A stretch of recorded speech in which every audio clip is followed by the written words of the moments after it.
Yeah, I think that it's kind of the backbone of, what's the point of doing all this? But after we kind of dive into, the reasons and what's gonna be most helpful for getting there, then I do dive into the nutrition aspects. So kind of talk about a few different factors that go into weight loss for nutrition. So I try not to spend much time, which I've learned from working with eating disorder patients. I try not to spend a lot of time on talking about like calories or like calorie intake or output because I think you can get there by doing good habits and by having, the right principles in mind.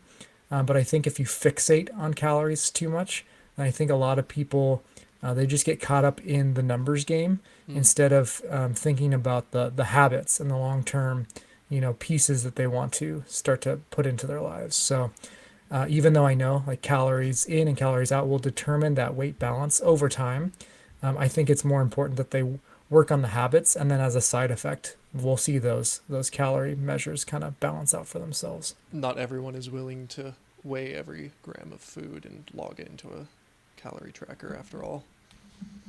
Yeah, that's right, and that's where the fixation can come in, and people can get pretty frustrated, or they can just kind of spend the rest of their lives on that. But it's kind of a sad life if you have to spend, up until the day you die counting calories.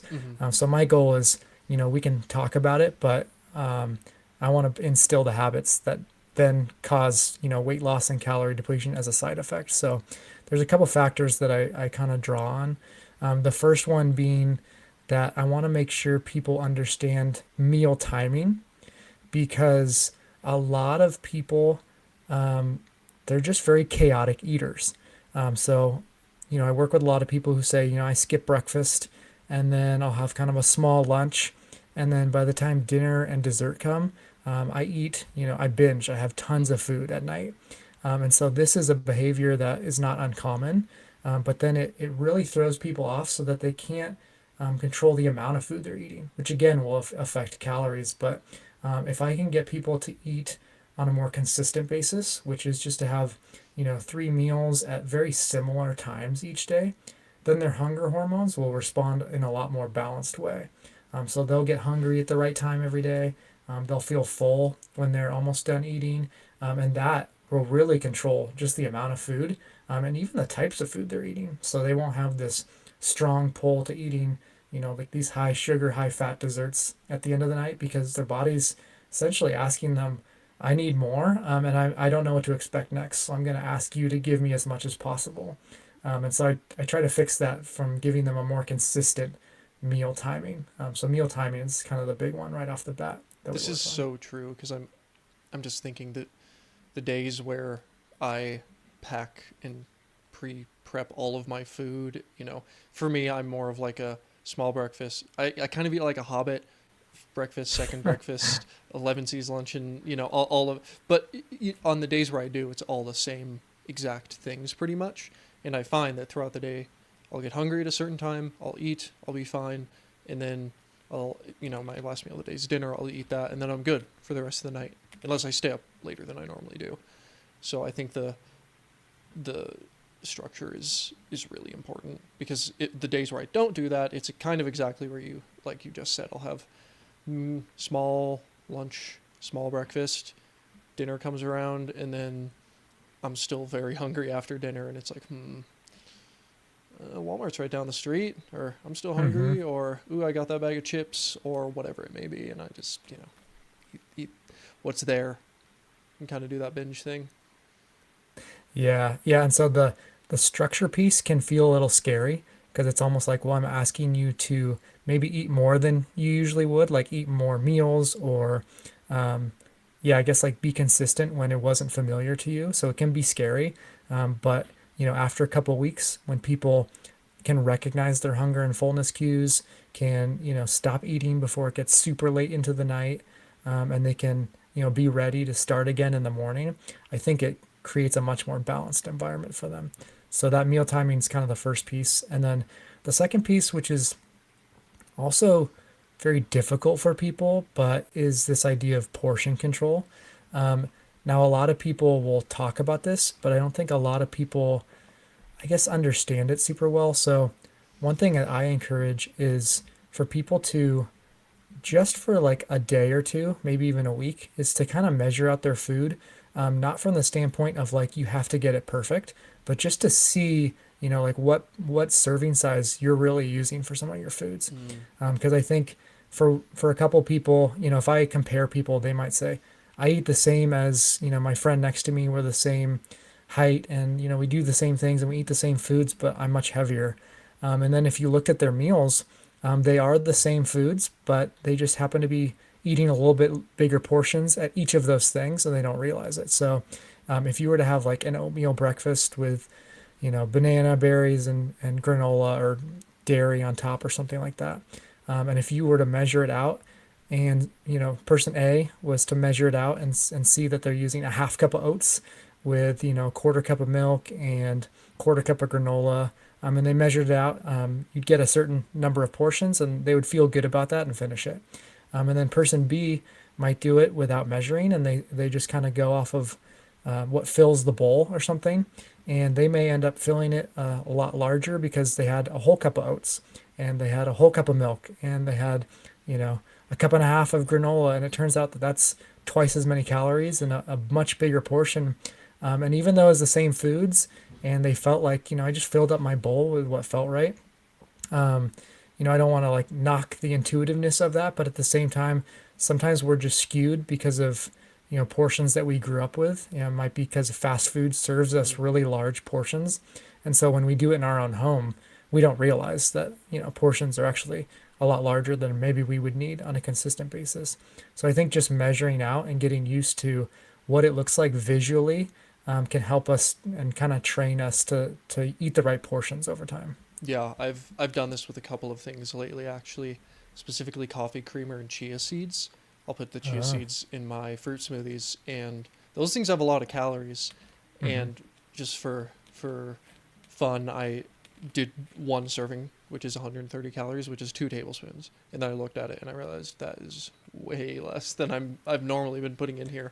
And the chia hmm seeds don't particularly even add any flavor, so that one is ridiculous. But the coffee creamer, that one isn't even was even crazier because I did one serving of that, and one serving is so small. It's 1 tablespoon, and then I looked at it and same deal. I was like, that is, I've probably been having like 5 servings of this with every single one of my coffees. So I think that's absolutely right. Having someone do that for a week or however long, you kind of get shell shocked a little bit when you realize just how skewed your servings can be with some things, or cereal. I've done this with cereal before. I'm like, hmm oh shit, like that's like 3 servings, and I've been eating that like every day. Here I've been thinking it's a serving or decent amount of calories, and do the math, and it's 600 calories, and you're just like, whoa. Yeah, the notorious ones that I run across are like ice cream servings, peanut butter servings, and like oil or butter that they're using when they're cooking. Mm-hmm. And so all of those things, they have a lot of fat, and that can be really like not volume heavy, and calorie dense. And so if you're, using a scooper that's, like if you don't understand like what 2 tablespoons of peanut butter look like, you might be pretty surprised to see that it's a lot less than you put on toast or in a sandwich. Mm-hmm. And then what happens is, it's not a lot at, one meal. So even if we're looking at the calories of it, it might be an extra 100 calories or something. But if you're doing that with portions 3 times a day, and you're doing it over months and years, then, that just adds up to extra weight. And it's not like this is a terrible thing, but for people who have this weight loss goal, just measuring and kind of getting used to the visual sight of what portions are and what serving sizes are appropriate, can be really eye-opening for people, for sure. Absolutely. So we have scheduling, we have portions, and seeing what the serving size portions look like. What else? What else do we got? Yeah, so a third one would be essentially like volume of food versus energy density of food. And so we basically just touched on that, which is, there are some foods that they take up a lot of space on your plate, and then, of course, in your stomach. And then there's a lot of foods that are really small, and they're really energy dense. So, kind of on the opposite ends of the spectrum, something that's really energy dense is like a tablespoon of oil. It's like, 100, 150 calories or something. Mm-hmm. And that takes up, very small amount of space just to kind of cook and put your meat in or something like that. Mm. And so that's a lot right there. If you were to, count up the same amount of calories for like a salad, it would be like two or three This bowls. much Yeah, salad. Yeah. giant bowls. Or it'd be like this, a cup and a half of blueberries or something like that. So the difference in volume can make a big difference on your eating experience. So not only will you take a lot longer to chew and go through your food, which gives you time to feel full. So if you take about 20 minutes in a meal, that's how long it usually takes to kind of get those sensations in your brain to tell you like, okay, I'm Mm. getting full. Um, so if you're eating your meal in 5 minutes because you're eating a very energy dense small volume of food, then you're not going to get full and you'll just kind of keep eating. Mm. But if you're eating something that takes a lot of time to chew, like an apple is a great example, it takes 10, 5, 10 minutes alone just to chew through an apple. And so, that's only 100 calories versus the tablespoon of oil, which you can kind of just throw back if you were to have Yeah. it. Yeah. And so volume of food can make a big difference on chewing and time it takes to feel full, but then in your stomach as well, like the sensation of a lot of food. So like if you eat 3 cups of popcorn for example, that'll kind of fill up your stomach, and then that'll give you some more sensation of like I'm feeling full, but 3 cups of popcorn is a lot of air, Mm-hmm. so you're kind of helping yourself out there, versus if you were to have the same amount of ice cream or candy or something where it's very energy dense in a small amount of space, it doesn't fill up a lot of the stomach space, and so you don't get that sensation of fullness either. So the foods, the volume of foods can make a big difference on, not only like the chewing and eating experience, but our fullness and satisfaction in a meal. Yeah. Totally. I like how all of these big picture ideas are very psychological. They're very Right. much here's a way you can kind of shift your perception about it. Like in the case of the last one, like you're literally shifting your body's perception. If you just draw out the length of the meal, it's such a powerful thing because you're playing your hormones, you're playing the biological game, and it's the hormones are powerful. The hunger hormones are strong, but then so are the Mm-hmm. satiety hormones. Like if you're full, you're probably not going to want to eat. So this is very very very good. I think. Why do you think people get so caught up in the foods? Eat these foods, don't eat these foods, and not these bigger picture frame shifts that are maybe a little bit easier to incorporate, or at least maybe not easier, but they're a lot more effective. And I think you can implement them relatively easily with some slow steps or some careful planning. Yeah, I think the ones that I'm describing, they take a conscious effort and a priority in your schedule. And they also take that habit formation. So changing your habits is really challenging Mm. because if you've been doing something for a while, your brain literally has these grooves that it wants to go back into. So making changes, I mean, it's pretty well known. There's piles of books out at this point about how to change and make habit change, because it's so challenging. But it's not really a habit change to say, just don't eat this food and eat this food for a week. Mm. Take on this diet where you literally just don't buy fruits and vegetables or you don't buy meat and eggs. And so with those restrictive diets, it's a lot more straightforward because when you go to the store, it's just pick this, don't pick this. And Mm. so you're given really clear cut answers. Whereas with habit formation, it can be really specific to you. And so there's a lot that you kind of have to figure out. There's a lot of practice involved.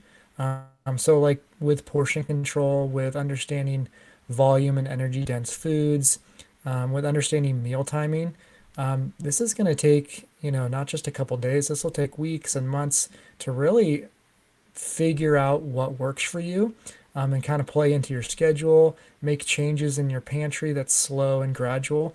And these gradual changes are the ones that are going to stick.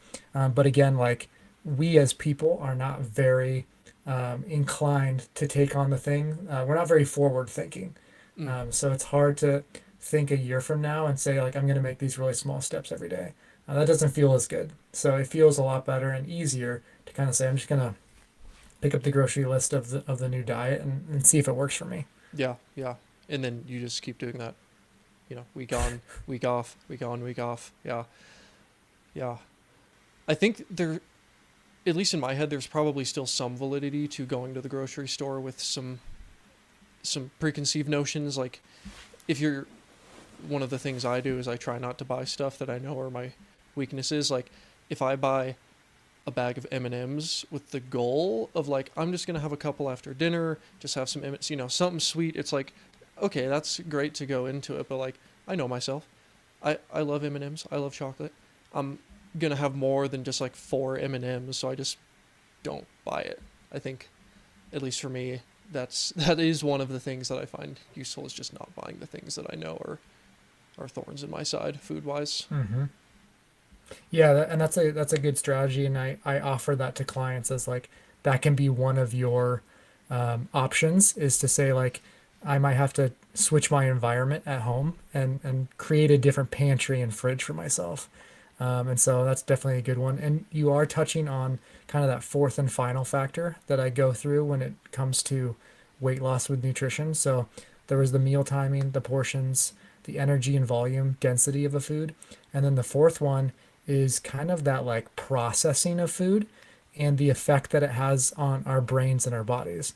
And so if you think about like a food that's pretty minimally processed, like an apple or, just like straight up beans that you cook on your own without anything added to it, um, you're not going to eat a lot of those because an apple tastes good, but a lot of people don't eat 4 or 5 apples. Yeah. And a lot of people don't eat, more than like a half cup of beans at a time.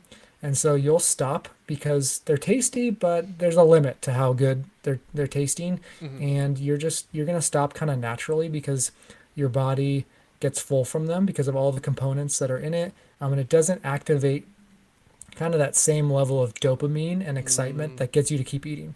Whereas there's a lot of foods now that are engineered with fat and salt and sugar and other additives that make them tasty from like that they're tasty on your tongue, the mouthfeel is tasty, the reward in your brain is like really highly activated. And so kind of drawing off of that idea of an apple, like you could eat an apple and then you'd probably be like, I think I'm done with this. But if you had like a product that had apple flavoring in it, the different engineered, senses that you get from that are a lot higher. And then there's a lot of energy density in those foods as well. So it's like you can eat, apple flavored, like candy, for example. You could eat that really quickly, and you would want more of it. Like your mm, brain would say, eat more of this, eat more of this. So it's much easier to overeat because of what's in it, versus an apple where you're just not going to get the sensation of like, I need to keep eating. And so the processing level of food can make a big difference. And it's really not a like perfect black and white scale where it's like every whole food is going to be completely easy to stop eating and every processed food is, exactly the same benefit or, drawback on health. But if you kind of look at it from that landscape, it's just a little easier to see how processed foods are pretty obviously overeaten at a much higher rate. And so the more you're adding to a food and taking away from, the protein and fiber of certain foods, it's just going to be a lot tastier and you're going to eat a lot more of it. yeah. This is one of those ones, man, where it's like it's got to be one of the biggest issues, the whole processed food, because it's pretty much all fast food. Or you go to the store and a lot of the food in the aisles are just very, like you said, engineered to be as hyper palatable as possible. They have a certain texture, they have a certain crunch, they have a certain, I don't know, just feel in the mouth, plus the sugar, plus the fats, and it's just hitting every possible lever in your mouth and nose and eyes that it really can. So yeah, being aware of those, it's definitely easier said than done.